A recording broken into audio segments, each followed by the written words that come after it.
সুপ্রিয় দর্শক, স্বাগত সবাইকে আমাদের প্রতি রাতের নিয়মিত টক শো এই সময়। আমি জহিরুল আলম আপনাদের সঙ্গে আছি। প্রিয় দর্শক, একটা উৎসবের আমেজ দেশ জুড়েই আছে এখন।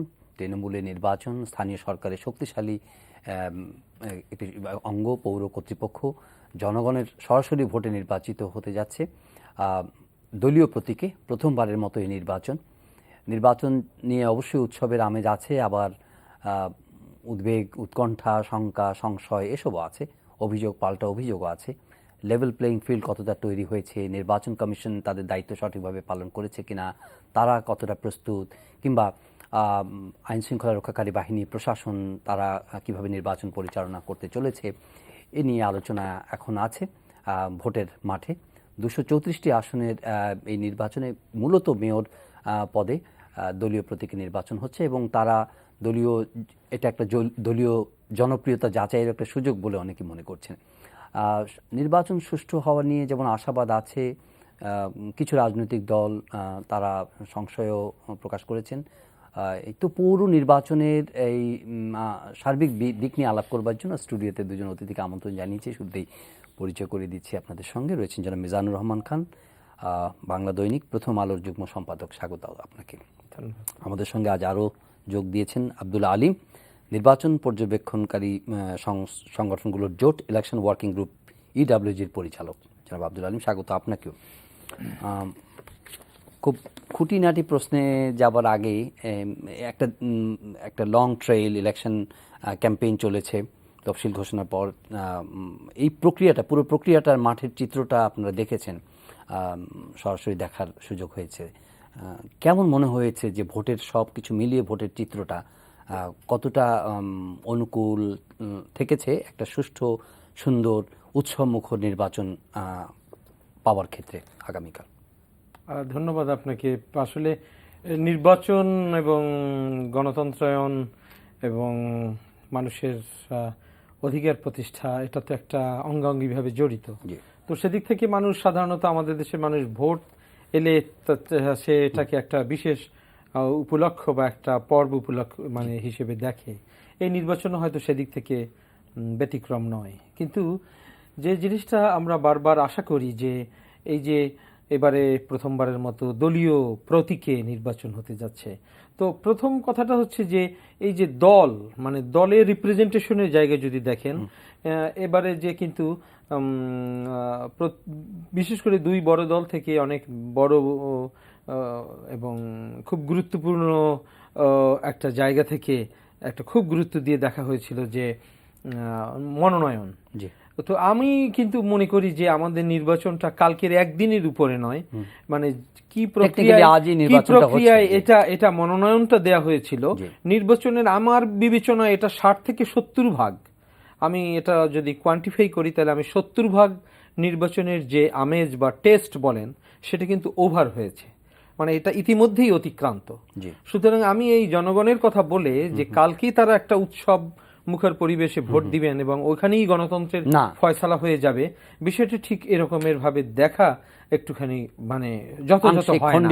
যথাযথ হয় না। তো এর মধ্যে যদি আমরা মনোনয়ন প্রক্রিয়াটা দেখি, তো সেক্ষেত্রে প্রথাগতভাবে আমরা দেখেছি, আমরা আশা করেছিলাম যে এবারে যেহেতু প্রথমবারের মতো হচ্ছে, তাহলে পরে একটা দলের মধ্যেও যদি সিক্রেট ব্যালট নাও হয়ে থাকে, একটা রিপ্রেজেন্টেটিভ একটা দলের মধ্যেই, আমি ধরুন 3 জন কম্পিটেন্ট প্রার্থী রয়েছে মেয়র পদপ্রার্থী, একটা এলাকায় কিন্তু এরকমের থাকে 2 জন 3 জনও থাকে, মোটামুটি তারা কম্পিটেন্ট।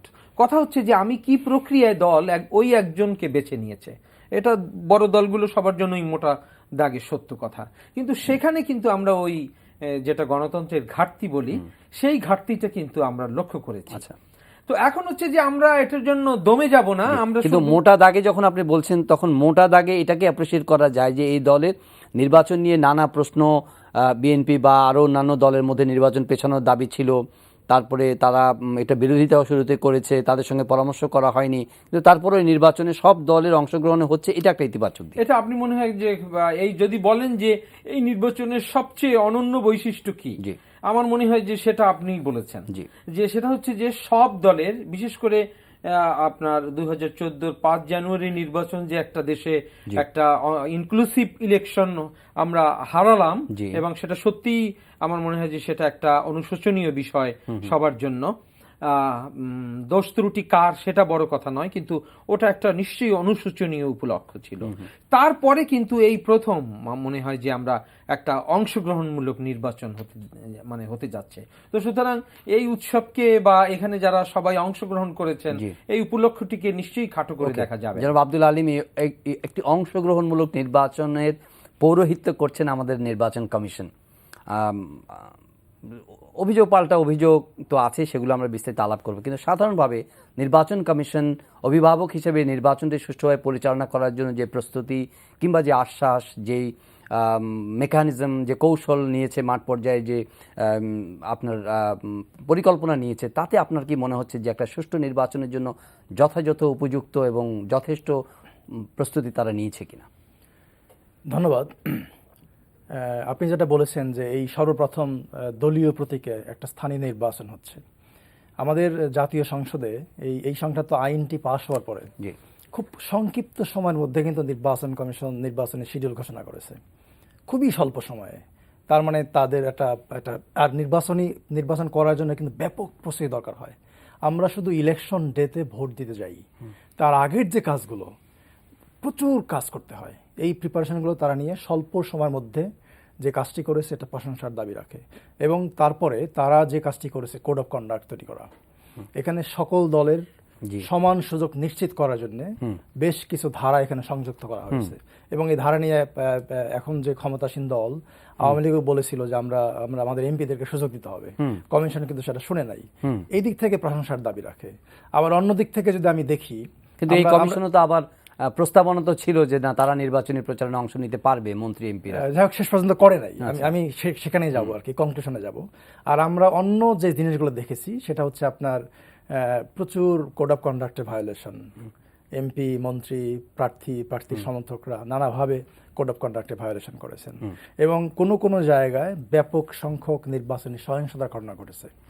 এই জায়গাটা আমার কাছে মনে হচ্ছে কমিশনের কিছুটা হলেও ব্যর্থতা আছে, কারণ যেভাবে হ্যান্ডেল করা দরকার ছিল সেভাবে তারা হ্যান্ডেল করতে পারে নাই। যেমন আমাদের যে নির্বাচনী আইন, সেখানে বলা আছে যে কোনো প্রার্থী যদি এরকম কোড অফ কন্ডাক্ট ভায়োলেশন করে বা তার পক্ষে যদি কেউ করে, তাহলে প্রার্থিতা বাতিল হতে পারে। ইভেন কি নির্বাচন কমিশন যদি মনে করে যে কোনো একটা পৌরসভায় নির্বাচন স্থগিত করতে পারবেন, সেই অধিকারও তাদের আছে, সেই ক্ষমতা তাদের আছে। কিন্তু আমরা এই জিনিসটা দেখতে পাই। আপনার কাছে এরকম কোনো পরিসংখ্যান আছে কিনা যে তারা কি ব্যবস্থা নিয়েছে, মানে in the ওয়েক of violation of code of conduct? আমরা যেটা দেখছি সেটা হচ্ছে যে তারা কিছু সামান্য নোটিশ প্রদান করা, সতর্ক করা নোটিশ করে, এই একটা। দুই হচ্ছে খুব সামান্য টাকার জরিমানা, 5,000, 10,000, 20,000 এরকম টাকার জরিমানা। হ্যাঁ, এবং কিছু রিটার্নিং অফিসার যারা এই অনিয়মের সঙ্গে জড়িত ছিলেন, তাদের বিরুদ্ধে অনেক সময় কোনো ব্যবস্থা নেওয়া হয় নাই। তাদেরকে যেটা করা হয়েছে হয়তো তাদেরকে দায়িত্ব থেকে অব্যাহতি দেওয়া হয়েছে। এবং আমি কালকেও পরশুদিন দেখলাম জয়পুরহাটে যে রিটার্নিং কর্মকর্তা, তাকে বদলি করা হয়েছে।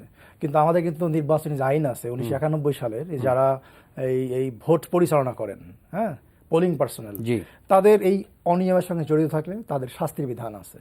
তো এই জিনিসগুলো যদি করতেন তাহলে আরো ভালো হতো আমার কাছে মনে হয়। জনাব মিজানুর রহমান খান, এটি যেহেতু সব আপনি অনন্য বৈশিষ্ট্যের কথা বললেন, যে প্রথম এবং প্রধান অনন্য বৈশিষ্ট্য যদি বলেন, তাহলে সবগুলো দলের অংশগ্রহণে এই নির্বাচন হতে যাচ্ছে। নির্বাচনটি একটি জনপ্রিয়তা, তৃণমূলে রাজনৈতিক দলগুলো জনপ্রিয়তা যাচাইয়ের একটি সুযোগও বটে। আপনি কিভাবে দেখছেন যে রাজনৈতিক দলগুলো এই সুযোগটা কিভাবে কাজে লাগাচ্ছে এবং কে কতটা সুযোগ পেয়েছে? এখন রাজনৈতিক দলগুলো, এখন তো বড় দলগুলো তো এটাই অংশগ্রহণ করেছে।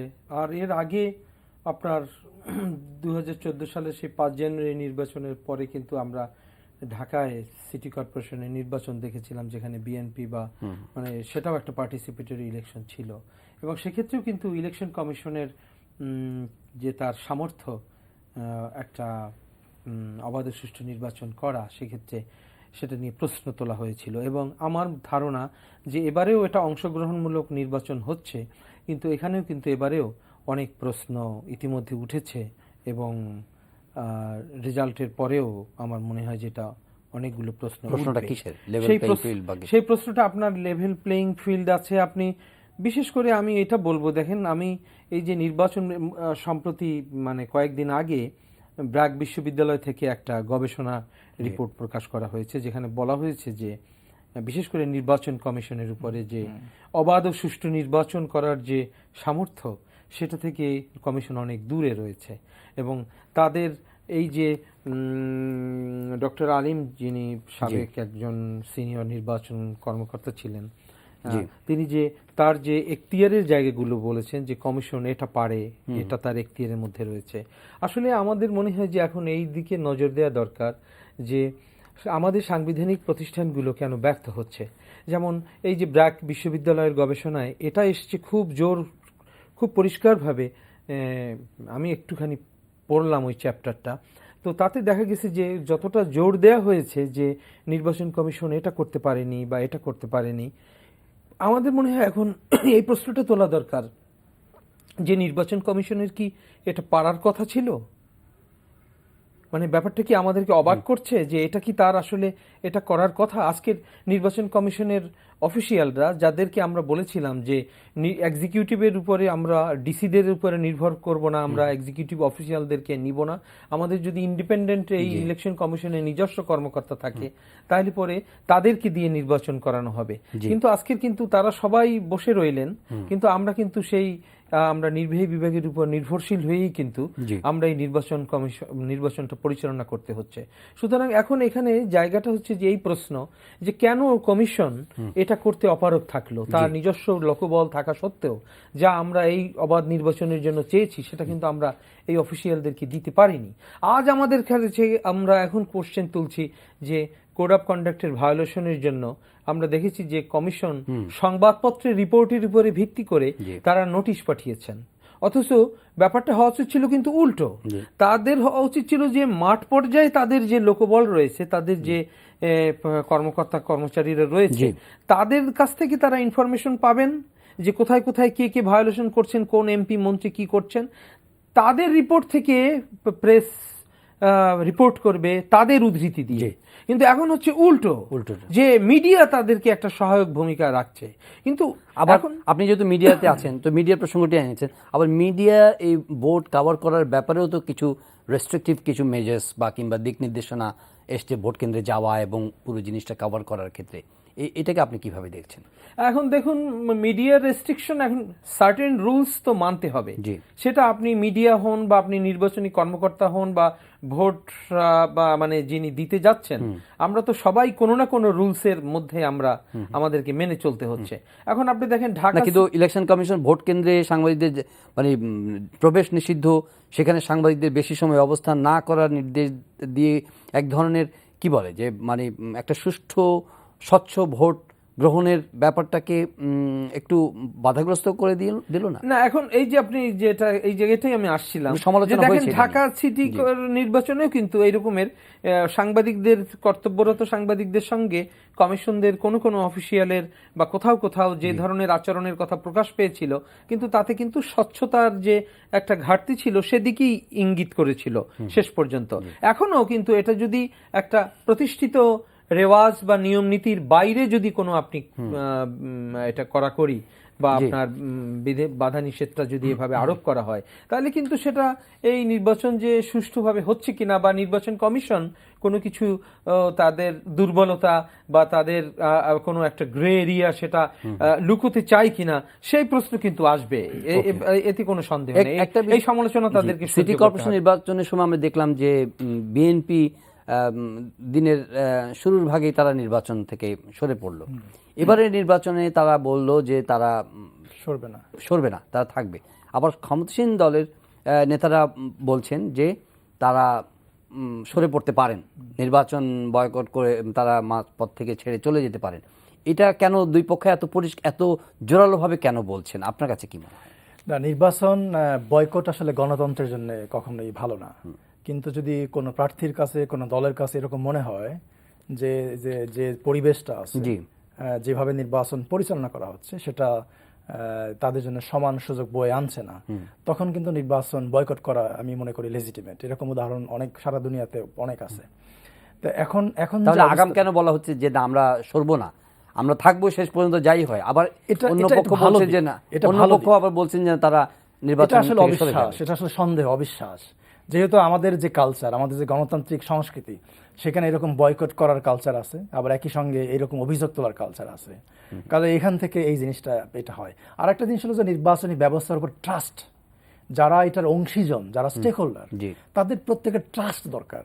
ভাই যেটা বললেন যে এই যে আমাদের যে রিটার্নিং অফিসার যাদেরকে করা হয়েছে, তারা ইলেকশন কমিশনের স্টাফ না, তাই না? বেশিরভাগ ক্ষেত্রে তারা সিভিল ব্যুরোক্রেসি থেকে এসেছেন। এবার আমি একটা তথ্য দিই যে টাঙ্গাইলের সখীপুর পৌরসভা নির্বাচনে 9টা ভোট কেন্দ্রের 5টিতে 4 জন নৈশ প্রহরী এবং 1 জন পিয়নকে পোলিং কর্মকর্তা হিসেবে নিয়োগ দেওয়ার কথা শোনা গিয়েছে। আচ্ছা, এটা কিন্তু আমাদের যে এই যে পোলিং পার্সোনাল নিয়োগের যে বিধিমালা আছে, সেখানে বলা আছে কর্মকর্তা অবলিক কর্মচারী। কাজে এটা কিন্তু ইন এ সেন্স ইললিগাল না। নৈশ প্রহরী ঠিক আছে, নিতে পারে যদি সে কোয়ালিফাইড হয়। এটা কিন্তু আমি আমার সামনে যে বইটা আছে, আমি আপনাদেরকে খুলে দেখাতে পারবো, এটা কিন্তু ইললিগাল না, এটা নিতে পারে। তবে তাকে নিতে হবে কেন? আমাদের কি লোকের অভাব? একই সঙ্গে এটা বলা আছে যোগ্যতা সম্পন্ন লোকদেরকে নিতে হবে। আচ্ছা, হ্যাঁ, কাজেই কমিশনের উচিত ছিল যে যাদের একটু হাইলি কোয়ালিফাইড, যারা হ্যাঁ, যারা একটু শিক্ষিত, যারা একটু কর্মকর্তা ধরনের আছে, তাদেরকে। মিজানুর রহমান খান ইলেকশন কমিশন সম্পর্কে কোনো সময় তারা সমালোচনা ঊর্ধ্বে থাকে না, তাদের সম্পর্কে সমালোচনা থাকেই, যত শক্তিশালী ইলেকশন কমিশনই হোক না কেন। তারপরে এই ইলেকশন কমিশন সম্পর্কে অভিযোগের মাত্রাটা সবসময় আমরা দেখেছি যথেষ্ট আছে। তারপরেও বিরোধী দল বলেন, সরকারি দল বলেন, তারা কিন্তু ইলেকশন কমিশনে যাচ্ছে, তাদের অভিযোগ সেগুলো তারা লজ করছে, জানাচ্ছেন তাদেরকে। এমনকি আমরা আওয়ামী লীগের যুগ্ম সাধারণ সম্পাদক যারা মাহবুব আলম হানিফ, উনি বলেছেন যে তারা তাদের প্রতি সদয় নয়, সরকারি দলের প্রতি ইলেকশন কমিশন সদয় নয়। আবার সরকারি দলের আর বিএনপি তো বরাবরই বলছেন যে ইলেকশন কমিশন পক্ষপাত দুষ্ট এবং তারা যেসব পদক্ষেপ নিচ্ছে সেগুলো বেশ কিছু পত্রপত্রিকায় বেশ কিছু আসছে। ইভেন সুশাসনের জন্য নাগরিকও বলেছে যে পৌরসভা নির্বাচনে সরকারি দলের 23 জন মন্ত্রী এবং সাংসদের বিরুদ্ধে আচরণবিধির লঙ্ঘনের অভিযোগ উঠলেও ইলেকশন কমিশন কোনো ধরনের ব্যবস্থা নেয়নি। তো মানে দুটো দলের যে উনি যে ট্রাস্টের ঘাটতির কথা বললেন, এর মধ্যে একটা সুষ্ঠু, সুন্দর বা একটা ভালো নির্বাচনের প্রত্যাশা কি আপনার আছে কিনা? এখন দেখুন, ভালো নির্বাচন বলতে যদি আপনি এটা দেখেন যে কোনো ভায়োলেন্স হলো না, কোথাও হয়তো বিচ্ছিন্নভাবে কিছু ঘটনা ঘটলো এবং ওই রকমের বড় কারচুপির কথা এলো না, তাহলে পরেও আমরা একটা নির্বাচনকে আমরা অনেক সময় বা এটাকেই আমরা সাধারণত বলি অবাধ ও সুষ্ঠু নির্বাচন। কিন্তু আপনি দেখেন, আমি ওই কথাটার উপরে জোর দিয়ে বলবো, এই যে একটা পার্টিসিপেটরি ইলেকশন হচ্ছে, এই যে অবাধ ও সুষ্ঠু, এখন দেখেন, এখন বলবেন যে আমাদের আকাঙ্ক্ষা থেকে বাস্তবতা আর আকাঙ্ক্ষা আর আদর্শিক অবস্থা এর মধ্যে এত বেশি তফাৎ বাড়ছে, বা সেটাকে আমরা এখন এই মোটামুটি একটা কিছু হলে আমরা সন্তুষ্ট থাকতে চাই, সেটা ঠিক আছে, আমি সেটাকে ইতিবাচকভাবেই দেখব। কিন্তু আপনি কথাটা হচ্ছে যে এই দুটো বড় দল বা অংশগ্রহণকারী সব দল যদি নিয়ম নীতি নৈতিকতার প্রতি তারা ন্যূনতম একটা সেটা যদি না পালন করে, তা সবটাই যদি একটা যেটা রেগুলেটরি বডি বা তদারককারী সংস্থা, অর্থাৎ আমি আইন ভাঙবো, আপনি আইন ভাঙবেন, কিন্তু তদারককারী সংস্থারই শুধু দায়িত্ব হচ্ছে এটাকে বাধ্য করা, আপনাকে আমাকে কম্পেল করা, এটা কিন্তু একটা আপনার সেই সাংবিধানিক সংস্থাকে আপনি আরো বেশি ক্ষমতা দিলেও এটা কিন্তু তার পক্ষে সম্ভব না। এটা আমাদেরকে কিন্তু মনে রাখা দরকার। আপনি দেখেন, আপনি একটা জায়গার যে টেনশন, আপনি এই যে ইলেকশনের কমিশনের উপরে কিন্তু অনেক বেশি চাপ তৈরি করা হয়েছে এই দলীয় ভিত্তিতে দিয়ে। সেটা কিভাবে? আপনি যদি দলীয় ভিত্তিতে দিয়ে যদি আপনি এটাকে রিপ্রেজেন্টেটিভ অবস্থায় যেত, দেখেন আমি দক্ষিণাঞ্চলের একটা জায়গার কথা বলি, সেখানে কেন একটা নির্বাচন, সেখানে যিনি সত্যিকারের বেশি জনপ্রিয় তাকে পার্টি নমিনেশন দেয়নি, তার নামই যাদেরকে কেন্দ্রে পাঠাতে বলেছিল তার নামই তারা কেন্দ্র ওখান থেকে পাঠায়নি। পরে যখন এটা ইন্টারনালি খুব বেশি চাপের সম্মুখীন হলো, তখন দেখা গেল যে তাকে ওই থানা আওয়ামী লীগের সভাপতির পদটা যিনি দাঁড়ালেন, যাকে দেয়া হয়েছে, তিনি পদত্যাগ করলেন বাধ্য হয়ে, মানে একটা আপোষ রফা করা হলো। অর্থাৎ সেখানে তিনি খুব পাওয়ারফুল ছিলেন দেখে এরকমের একটা নেগোসিয়েশন হলো যে তিনি সভাপতির পদটা ছেড়ে দিলেন আর তিনি নির্বাচনে অংশ নিলেন।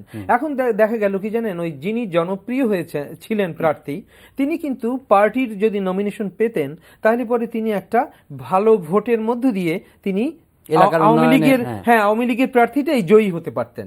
এখন কি হলো জানেন, এখন একটা আশঙ্কা করা হচ্ছে যে অপোজিশনের যিনি প্রার্থী তার এখন সম্ভাবনা বেড়ে গিয়েছে।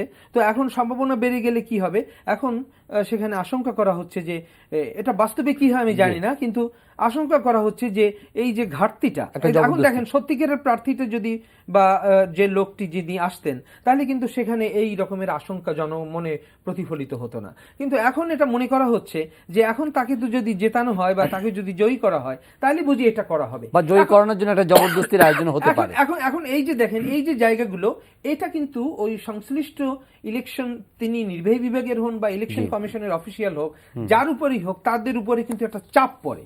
এখন আপনি দেখেন এই চাপটা আপনি তৈরি করবেন, আপনি সেটাকে অবাধ ও সুষ্ঠু নির্বাচনের সংজ্ঞার মধ্যে আপনি ফেলবেন না, আপনি ইলেকশন কমিশনের উপরে বন্দুক রাখবেন যে এটা ওরই দায়িত্ব, আমি যা খুশি তাই করব, আমি দলীয় শৃঙ্খলা বা ব্যবস্থাপনা, আমি আমার কলুষিত একটা জায়গা থাকবে, কিন্তু আমি ঢেকে দিব, আমি এটার দায়টা চাপিয়ে দিব ইলেকশন কমিশন বা অন্য সংস্থার উপরে। এই ব্যবস্থাটি আসলে গণতন্ত্রের সঙ্গে বা ফেয়ার নির্বাচনের ধারণার সঙ্গে সঙ্গতিপূর্ণ নয়। তো আজকের এই নির্বাচনে ইলেকশন পর্যবেক্ষণকারী যে সংগঠনগুলো আছে, যে জোটটি আছে মাঠে তারা থাকবে, তাদের মূল দায়িত্ব বা মানে মনোযোগটা কোন দিকে থাকবে? তাদের দায়িত্ব তো আপনি এটা আসলে শুরু থেকেই, আপনি যখন ভোটিং অপারেশনটা শুরু হয় সকাল 8টা থেকে, এই একটা বড় জিনিস হচ্ছে এখন কিন্তু আমাদের দেশে স্বচ্ছ ব্যালট বক্স ব্যবহার করা হয়। হ্যাঁ, একটা সময় সেটা ছিল না, এবং আইনে আছে যে প্রত্যেক প্রিজাইডিং অফিসার ব্যালট বাক্সটা নির্বাচন শুরুর ঠিক আগ মুহূর্তে উনি খুলে সবাইকে দেখাবেন, উনি দেখিয়ে তারপর তার মধ্যে একটা লক লাগাবেন, তালা লাগাবেন। হ্যাঁ, এবং এখান থেকে আসলে পর্যবেক্ষণটা শুরু করতে হবে যে এই বাক্সটা ফাঁকা আছে কিনা, বাক্সের মধ্যে আগে থেকে কোনো কিছু আছে কিনা, ঢোকানো আছে কিনা আগের রাত্রে থেকে, যেটা আমরা অতীতে দেখে আসছি। এখান থেকে শুরু করে তারপরে সারাদিন ধরে যে ভোটিং অপারেশনটা হচ্ছে, যে আমার ভোটটা আমি দিতে পারছি কিনা, হ্যাঁ, আমাকে বলা হচ্ছে কিনা আঙ্গুলে কালি লাগিয়ে যে না আপনার ভোটটা দেওয়া হয়ে গেছে, এই কথাটা বলা হচ্ছে কিনা, কোনো ভায়োলেন্স হচ্ছে কিনা, বহিরাগতরা কেউ ঢুকছে কিনা। সিইসি মহোদয় কিন্তু কালকেও বলেছেন যে আমরা নির্দেশ দিয়ে দিয়েছি কোনো নির্বাচনী এলাকায় বাইরের কোনো ব্যক্তি স্টে করতে পারবে না, এবং 28 তারিখ রাত 12টার মধ্যে তাকে চলে যেতে হবে। এটা কিন্তু একটা ভালো সাইন। হ্যাঁ, এই যে বহিরাগত, তারপরে আপনি অর্থাৎ একটা ভোট কেন্দ্রের মধ্যে যারা বৈধ নির্বাচন কমিশনের যাদের অনুমোদন আছে, আপনি সাংবাদিক হতে পারে, অবজার্ভার হতে পারে, তারা করছে কিনা, কোনো ব্যালট স্টাফিং হচ্ছে কিনা, এই যে এ টু জেড কোনোভাবে কোনো প্রার্থী নির্বাচনী প্রক্রিয়াকে ইন্টারফেয়ার করার চেষ্টা করছেন কিনা, রেজাল্ট লাগে তার পক্ষে টানার চেষ্টা করছেন কিনা, এভরিথিং শুড বি মনিটর্ড, সব কিছু দেখতে হবে। এবং আমাদের আসলে প্ল্যান তাই, আমরা এ টু জেড সবটাই দেখার চেষ্টা করছি।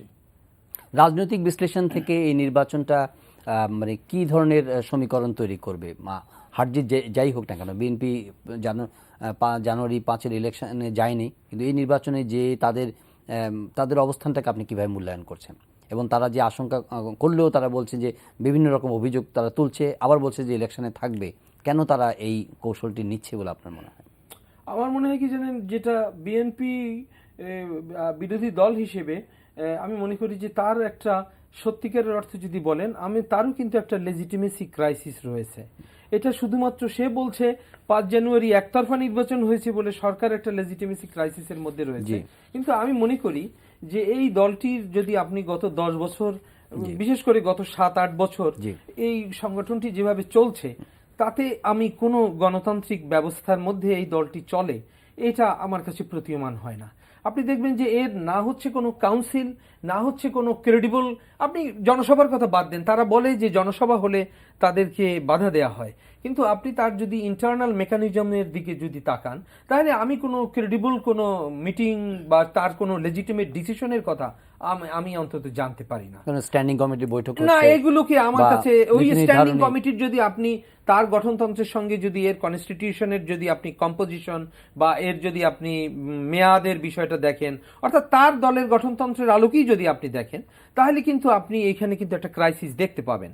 কিন্তু এখন যেটা হয়েছে, আমরা যেটার গণতন্ত্র নাম দিয়েছি যে এরা কিভাবে ক্রিয়া প্রতিক্রিয়া দেখায়, সেটার নাম মোটামুটি আমরা গণতন্ত্র দিয়েছি। আচ্ছা, আমরা এতেই সন্তুষ্ট থাকি। তো সেটা যদি আমরা দেখি, তাহলে পরে হচ্ছে যে কালকে তারা কোনো একটা পর্যায়ে যে আবার একটা বয়কটের, হ্যাঁ আজকের বা এই দিনের শেষে তারা যে এই রকমের একটা, যেটা ঢাকা সিটি কর্পোরেশনে তারা করেছিল, তারা একটা ঘোষণা দিতে, এটা অমূলক নয় যে আমরা কোনোভাবেই চাইনি, কিন্তু এই প্রক্রিয়াটায় তারা যা যা করেছে, এটা কিন্তু আমি অবাক হব না। আমি অবশ্যই চাইবো না যে তারা এরকমের ডিসিশনে এরকমের একটা যাক, তাদেরকে হার জিত যাই হোক, তারা যেহেতু অংশগ্রহণ করেছে, সুতরাং তাদেরকে একটা সুন্দর, সুষ্ঠু এবং নিয়মতান্ত্রিক জায়গার মধ্যে থেকে তাকে এটার প্রতিবাদ করতে হবে। যদি হ্যাঁ, নিশ্চয়ই তার প্রতিবাদের জায়গা থাকবে, যদি তার প্রয়োজন হয় সেটা করবে, কিন্তু আমি অবশ্যই আশা করব যে সেটা বয়কটের মধ্য দিয়ে নয়। তারা যেটা অংশগ্রহণ করেছে, সেই অংশগ্রহণ করাটা এটাকে আপনি যদি ওইভাবে বলেন যে তাহলে তারপরে সেটা অর্থপূর্ণ হতে পারে, সে যদি পরাজয়টা সে যদি সেটা মেনে নেয়। এখন আপনি দেখেন, এটা যদি ওই যে ডক্টর আর্মি আবার বলছেন যে যদি এটা ব্যাপক ভিত্তিক হয় তাহলে পরে তার বয়কটের সেটা তার একটা লেজিটিমেট রাইট রয়েছে। এখন আপনি দেখেন এই যে জায়গাগুলো যদি বৃহত্তর অর্থে আপনি যদি দেখেন, তাহলে ওই ঘুরে ফিরে আপনি বলবেন যে আপনি তো একই কথাই নিয়ে আসতেছেন। আসলে বিষয়টা হচ্ছে ওখানে আপনি সমস্ত জায়গাটা হচ্ছে এই বিএনপি এটা তো পারতো, সে দেখাতে পারতো যে রুলিং পার্টি এইভাবে নিয়োগ দিচ্ছে, আমরা প্রথম দলীয় ভিত্তিতে নিয়োগের সুযোগ পেয়েছি নমিনেশন দেওয়ার, তাহলে আমি আমার দলের ভেতরেই আমি সবচেয়ে যে বেশি নির্ভরযোগ্য বা যাকে তুলনামূলকভাবে গ্রহণযোগ্য জনপ্রিয়, দেখেন চায়নায় আমি দেখে আসলাম, সেখানে লোকাল গভর্নমেন্ট ইলেকশনে পার্টি নমিনেট করে এবং সেটা ওই মানে উপর থেকে অনেকটা চাপিয়ে দেওয়ার মতো, কিন্তু গাইডলাইনে পরিষ্কার লেখা আছে যে যিনি লোকালিটিতে যিনি জনপ্রিয়, সব থেকে জনপ্রিয়, তাকে বাছাই করার ক্ষেত্রে সর্বোচ্চ অগ্রাধিকার দিতে হবে। তো আমার তো এরকমের কোনো লিটারেচার নেই। এখন আপনি তো আমাকে বিএনপি যদি গণতন্ত্র শেখায় যে আমি উন্নত গণতন্ত্র দিব, তাহলে আমি দেখতে পেতাম যে তিনি স্ট্যান্ডিং কমিটির যে মিটিং এর কথা বলছেন, ওগুলো বসে বলে আমি লেজিটিমেট মনে করি না। ওগুলো বসে যদি এইরকমের একটা ডিসিশন নেয়, তাহলে পরে আমি তাকে লেজিটিমেট হিসেবে দেখব। তাহলে এর মধ্যে কি একটা জনপ্রতিনিধি, যেটা মনোনয়ন প্রক্রিয়া নিয়ে একটা ক্রাইসিস দেখা যায়, যেভাবে দলীয় প্রতীকে হলেও যেভাবে মনোনয়ন দেওয়া হয়েছে, সেখানে যোগ্যতম প্রার্থী, জনপ্রিয়তম প্রার্থী বা জনগণের খেদমত করার মতো প্রার্থী মনোনয়ন পেয়েছিলেন কিনা বিভিন্ন জায়গায় এটা নিয়ে সংশয় আছে। এর মধ্য দিয়ে স্থানীয় সরকারের একটা জনপ্রতিনিধিত্বমূলক ব্যবস্থা কি কায়েম হতে পারে? না, এখন যে পয়েন্টটা এটা হচ্ছে, এটা আমাদের আসলে রাজনৈতিক ব্যবস্থা একটা বড় দুর্বলতা।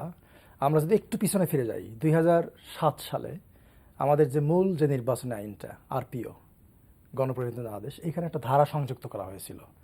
তখন পার্লামেন্ট ছিল না, অধ্যাদেশ আকারে জারি করে বলা হয়েছিল যে প্রত্যেকটা পার্টি যারা নির্বাচনে অংশগ্রহণ করবে তারা তৃণমূল থেকে একটা প্যানেল সাজেস্ট করবে 4 জন 5 জনের। সেই প্যানেলটা চলে আসবে সেন্ট্রাল পার্লামেন্টারি বোর্ডের কাছে। সেই বোর্ড ওখান থেকে 5 জন থেকে 1 জনকে নমিনেট করবে, ওই 5 জনের বাইরে যেতে পারবে না। কিন্তু অত্যন্ত দুঃখের বিষয়, এই আইনটা যখন 2009 সালের পার্লামেন্টের প্রথম অধিবেশনে এটা আনা হয়, তখন ওই ধারাটা বাদ দিয়ে, মানে ম্যান্ডেটরি শব্দটা বাদ দিয়ে ওখানে করা হয় যে এটা ইন কনসিডারেশন উইথ, পার্টিগুলো বিবেচনায় নেবে। এটা অত্যন্ত দুঃখজনক। আমি এই প্রোগ্রাম শুরুর আগে ওনার সঙ্গে আলাপ করতে, উনি আমাকে জিজ্ঞেস করতেছিলেন যে কোনো দেশে কি এরকম কোনো আইন আছে যে এইটার উপর একটা ডেমোক্রেসি আছে, সুন্দরভাবে এটা করা হয়। আমি জার্মানির উদাহরণের কথা ওনাকে বলতেছিলাম। জার্মানিতে পলিটিক্যাল পার্টি যে অ্যাক্ট, সেখানে পরিষ্কার বলা আছে যে পার্টিগুলো আপনার লোকাল লেভেল থেকে, হ্যাঁ, তারা কাউন্সিল করবে, মিটিং করবে, মিটিং করে একজনকে নমিনেট করবে এবং ওইটার রেজুলেশন সহ ওই যে নমিনেটেড ব্যক্তি উনি নমিনেশন পেপার জমা দেওয়ার সময় ওই রেজুলেশন সহ জমা দিবেন, অর্থাৎ এভিডেন্স হিসেবে এই আইনে এটা এনশিওর করা হয়েছে। হ্যাঁ, এটা আসলে খুব গুরুত্বপূর্ণ, আমাদের জন্য খুব গুরুত্বপূর্ণ।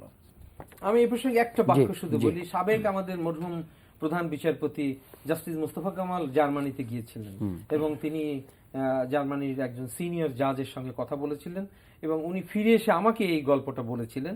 সেটা হচ্ছে এই যে উনি যখন জার্মানিতে ছিলেন তখন ওই জাজ যার সঙ্গে তার সাক্ষাৎ হয়েছিল, তিনি ওই সপ্তাহে একটা রায় দিয়েছেন যেখানে হচ্ছে যিনি পার্টির যিনি আকাঙ্ক্ষা, মানে যার লেজিটিমেট, যার রাইট বা যার প্রত্যাশা ছিল যে তিনি তাকে না দিয়ে সেন্ট্রাল ইয়ে থেকে চাপিয়ে দেওয়া হয়েছিল, তিনি সেটার এগেইনস্টে কোর্টে যান এবং কোর্টে তিনি তার পক্ষে রায়টা দিয়েছিলেন। আচ্ছা, তো আমার মনে হয় যে এই সব জায়গাগুলোকে আমরা আলোচনায় যদি একদমই না আনি এবং এই ভোটের একদিনের বিষয়টা এবং বারবার আমরা ইলেকশন কমিশন নামের একটা প্রতিষ্ঠানের উপরে চাপ প্রয়োগ করি, এই যে আপনি যে বিধানটার কথা বলা হলো, এইগুলোকে যদি আপনি অবাধ ও সুষ্ঠু নির্বাচনের সংজ্ঞায় আপনি না ফেলেন, আমরা ততদিন কিন্তু আমরা কিন্তু এই ধরনের একটা মানে ঘূর্ণাবর্তের মধ্যেই আমরা থাকবো। আমি জাস্ট একটা কথা বলছি, আসলে শুধু ইলেকশন ডে দেখে এটা বলা ঠিক না যে ইলেকশন ফ্রি ফেয়ার হয়েছে, কারণ ইলেকশনের আগে পরে দেয়ার আর লটস অফ থিংস, অনেক কিছু আছে। এই যে জিনিসগুলো, লেভেল প্লেইং ফিল্ড, কিভাবে কাজটা হচ্ছে, ভোটার লিস্ট ঠিক আছে কিনা, হ্যাঁ, কর্মকর্তা যারা এর সঙ্গে ইনভলভ তারা ঠিক মতো কাজটা করছেন কিনা, এই সবগুলোকে বিবেচনায় না নিয়ে কোনো অবস্থাতে বলা ঠিক না যে ইলেকশনটা দেখে যে ইলেকশনটা ফ্রি ফেয়ার হয়েছে বা হয় নাই। আচ্ছা, এই নির্বাচন তো মানে এখন তো সকালে ভোট গ্রহণ শুরু হবে, বিকালে শেষ হবে, ফলাফলও হয়ে যাবে। 234 জন মেয়র, আর এটা হলো দলীয় প্রতীকে হচ্ছেন, আর অন্যরা তো স্বাভাবিক নিয়মেই হচ্ছেন। তো এই দুই কম্বিনেশনে স্থানীয় সরকার পরিচালনার ক্ষেত্রে কোনো সমস্যা হতে পারে কিনা? খুবই সমস্যা হতে পারে। আপনি দেখেন প্যানেল চেয়ারম্যান একটা পদ রয়েছে, আপনি এখন পার্টি বেসিসে মেয়র করেছেন, তাহলে আপনি কি করে আপনি আপনি এই এই হায়ারকিটা আপনি কিভাবে তৈরি করবেন? তাহলে কোন পার্টি থেকে বা কিভাবে আপনার এটা বাছাই হবে? তাহলে অর্থাৎ হচ্ছে যে এখানে আপনার এই কাউন্সিলররাও যদি, এখন ব্যাপারটা হচ্ছে সংক্ষেপে এরকমের যে একটা ক্যাবিনেটে একজন দলীয় প্রধানমন্ত্রী আর সবাই হচ্ছে স্বতন্ত্র বা নিরপেক্ষ মন্ত্রী। তো এই যে এটা একটা কনসেপচুয়ালি একটা গোলমেলে বিষয়।